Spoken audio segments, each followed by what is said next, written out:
दोस्तों तव्हां इहो ज़रूरु सोचियो हूंदो गुलाम ड्रामे जे अचण वारे एपिसोडनि में हाणे आख़िर छा थियण वारो आहे। तव्हां इहो बि सोचियो हूंदो त राज़न कहिड़ो फ़ाइदो ॾिठो। तव्हां इहो बि ज़रूरु सोचियो हूंदो त राज़न आख़िर हाणे कहिड़ी चाल खेॾंदो। दोस्तों मां ॿुधाईंदो हलां, राज़न हिकु वॾो फ़ाइदो ॾिठो आहे। राज़न हाणे उन खे हिकु साइड कर शाहनवाज़ ख़ान वॾी चाल खेॾंदो ऐं मंसूर ख़ान खे हाणे भड़काइण जे लाइ हू वॾा वॾा क़दम खणण वारो आहे। होॾो वरी मुराद वारनि खे बि हाली रहज़न वारा मुराद वारनि सां कॾहिं बि न विढ़ंदा। हा, हिकिड़ो कमु ज़रूरु थींदो, इन्हनि खे मंसूर ख़ान सां विढ़ाईंदा।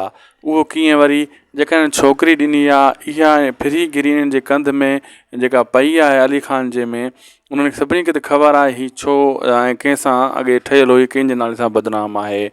मंसूर ख़ान खां इन्हनि खे परे करण जे लाइ वॾा वॾा ही क़दम खणंदा। जीअं हीअ मंसूर ख़ान खां परे थियनि, मंसूर ख़ान हिन खां परे थिए त पोइ हिननि खे ख़तमु करण में देरि ई न कयूं।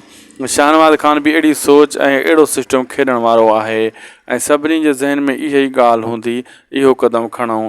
ऐं दोस्तों मां तव्हांखे ॿुधाईंदो हलां त जीअं राज़न सॼी कहाणी ॿुधाए छॾी शाहनवाज़ ख़ान खे त बाबा हीअ कमु हीअं थियो आहे त हू गेम सोचूं वेठो आहे त हाणे दुश्मन खे हिन तरीक़े सां मात ॾियणी आहे।